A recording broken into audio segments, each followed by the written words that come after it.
नमस्कार। मेरा एक छोटा सा प्रश्न है। बेसमेंट में मरने वाले छात्रों की जातियाँ क्या थी?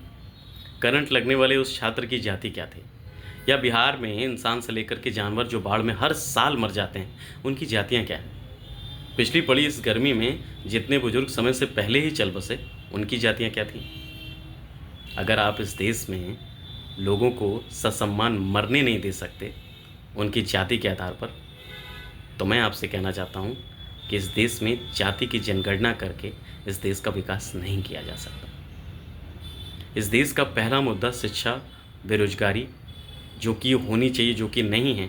उन लोगों को कोई हक नहीं है कि बेसमेंट पर कोई छात्र मर गया है तो वो उस पर लिख रहे हैं, पढ़ रहे हैं, बोल रहे हैं या उनकी आवाज़ों के लिए विकास देव विकृति और अवध ओझा को जिम्मेदार ठहरा रहे हैं। इस देश की राजधानी में 5 मिनट की बारिश में संसद भवन के बाहर घुटने बराबर पानी आ जाता है, या लाखों करोड़ों रुपए फूंक करके उसी संसद की छत टपक रही है। हालांकि हमारा मुद्दा ये नहीं, या ये सब बातें हटा दी जाएं।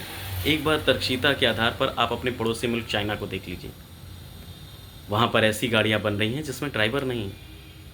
वहाँ पर ऐसी रोडें बन रही हैं कि अगर आपातकालीन स्थिति में भीड़ बहुत ज़्यादा हो जाती है तो हम अंडरग्राउंड रोड बना रहे हैं वो। और हमारे यहाँ चर्चा चल रही है कि ठेले पर नेम प्लेट लगाओ, कांवड़िया जाएंगे तो उनकी आस्था को ठेस पहुँचेगी। वो तो धन्य है हमारा भारत का संविधान, जो कहीं थोड़ा बहुत बूंद की रूप में जिंदा है।